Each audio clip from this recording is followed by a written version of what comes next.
আসসালামু আলাইকুম everyone, I am MD Hasib and welcome to my another blog. আশা করি আপনারা সবাই ভালো আছেন এবং আপনাদের দোয়া ও ভালোবাসা আমি আলহামদুলিল্লাহ অনেক ভালো আছি। গত 2 দিন ভিডিও দেওয়া পড়ে নাই কারণ আমি একটু ব্যস্ত আছিলাম, দ্যাটস ওয়াই আপনাদেরকে ভিডিও দিতে পারি নাই, বাট আজকে চলে আসছি সেই জন্য। তো আজকে আপনাদের কিছু কথা বলতে চাই যে আমার ভিডিওতে কাঁপাকাঁপি দেখতে পাচ্ছেন। তো আমি এক হাত দিয়ে সাইকেল চালাচ্ছি অ্যান্ড এক হাত দিয়ে আমি ভিডিও করতেছি ফোন দিয়ে, ওই জন্য কাঁপাকাঁপি হচ্ছে। যাই হোক, বক বক না করে চলেন ভিডিওতে যাওয়া যাক। অ্যান্ড আমাদের ভিডিও কে কোথায় থেকে দেখছেন তারা অবশ্যই কমেন্টে জানাবেন। আমার ভিডিও ভালো লাগলে লাইক কমেন্ট শেয়ার করবেন এবং আমার ইউটিউব চ্যানেলটি অবশ্যই সাবস্ক্রাইব করে আমাদের সাথে থাকবেন। ধন্যবাদ। তো চলুন ভিডিও শুরু করা যাক। সো আমরা আছি ফাঁসিতলা থেকে একটু ভেতরে, এই গ্রামের নাম হলো বেদগাড়া মাস্তা। এই এলাকায় অনেক কিছুই চাষ হয় কিন্তু সবচেয়ে বেশি চাষ হয় হলো আখ। এতক্ষণ ভিডিও দেখে হয়তো বুঝতে পারতেছেন আপনারা, এই এলাকায় খুব আখ চাষ হয়। আখের চাষের জন্য এই এলাকা অনেক বিখ্যাতই বলা যায়।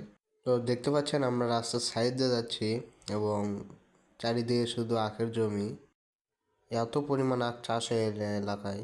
এলাকায় যে শুধু আখ চাষ হয় তা না, অনেক কিছুই চাষ হয়, যেমন ধান, বেগুন, মরিচ ইত্যাদি ইত্যাদি অনেক কিছুই চাষ হয়। তো এখানে দেখতে পাচ্ছেন এক কাকা বসে আছে। আবাদ করেন? কুশের উপর ধান, পাট, আলু, কুশের সব আবাদই হয়। তাই কোন জিনিস নেবে তুমি? সব জিনিসই আছে। সেদিন সেদিন ঢুকছিলাম খালি দেখে কুশেরের ভি খালি।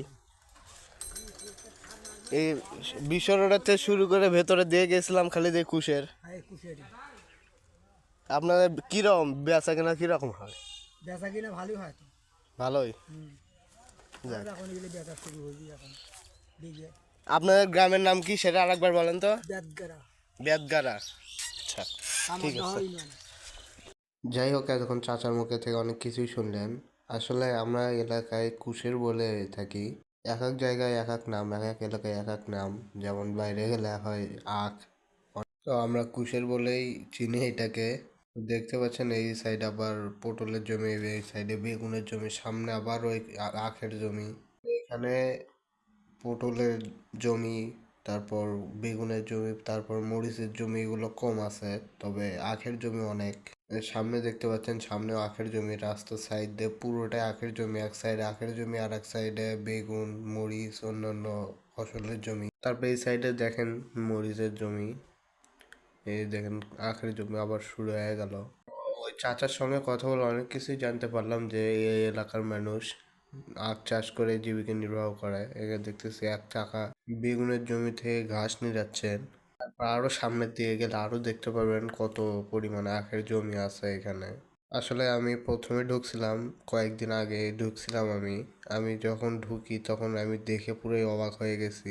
তখন অবশ্য ভিডিও করা হয় নাই, ভিডিও করতে পারি নাই। যখন আমি ঢুকছি দেখি, মানে প্রথমের দিকে দেখলে মনে হবে যে আমি একটা গেটের মধ্যে যাচ্ছি, সেই গেটটা হলে আখের জমির গেটের মধ্যে যাচ্ছি। যেমন বিয়ের বাড়ির গেটে যেমন চতুর্দিকে লাইট দেওয়া থাকে আর মাঝখান দিয়ে যাওয়ার রাস্তা, এখানে আমি সেরকমই ভাবছিলাম। তো যাই হোক, অবশেষে আমি আপনাদের ভিডিও করে দেখাইতে পারতেছি, আলহামদুলিল্লাহ। তবে আল্লাহ তাআলার কাছে অনেক শুক্রিয়া, এইদিকে অনেক ভালো আখের চাষ হয়, আলহামদুলিল্লাহ। আবার এখানে দেখতেছি এক কাকা দেখি ভ্যানে করে আখের রস বিক্রি করে, মনে হয় এই এলাকায় তার বাড়ি, তাই তো মনে হচ্ছে। সামনে দেখতে পাচ্ছেন আরো আখের জমি। সামনে এই জায়গাটা বিশেষ করে অনেক সুন্দর লাগে দেখতে। এই আশেপাশে পেছনে যেগুলো ফেলে আসলাম তাও তো মনে হয় যে মাঝখানে অন্যান্য জমি আছে। সামনে অল্প একটু একটা জায়গা, এইখানের মধ্যে পুরোটাই আখের জমি। তো এইভাবে আমি একটা কথা সবসময় বলবো, আপনারা যদি গ্রামের এই সুন্দর দৃশ্যগুলো যদি নিজের চোখে না দেখেন অবশ্যই অনেক মিস করবেন আপনারা। সামনে 3 জন লোককে দেখতে পাচ্ছিলেন, আমি ভাবছিলাম ওনারা হচ্ছেন এই জমির মালিক, কিন্তু পরে শুনলাম না, ওনারা আখ কাটতে আসছেন।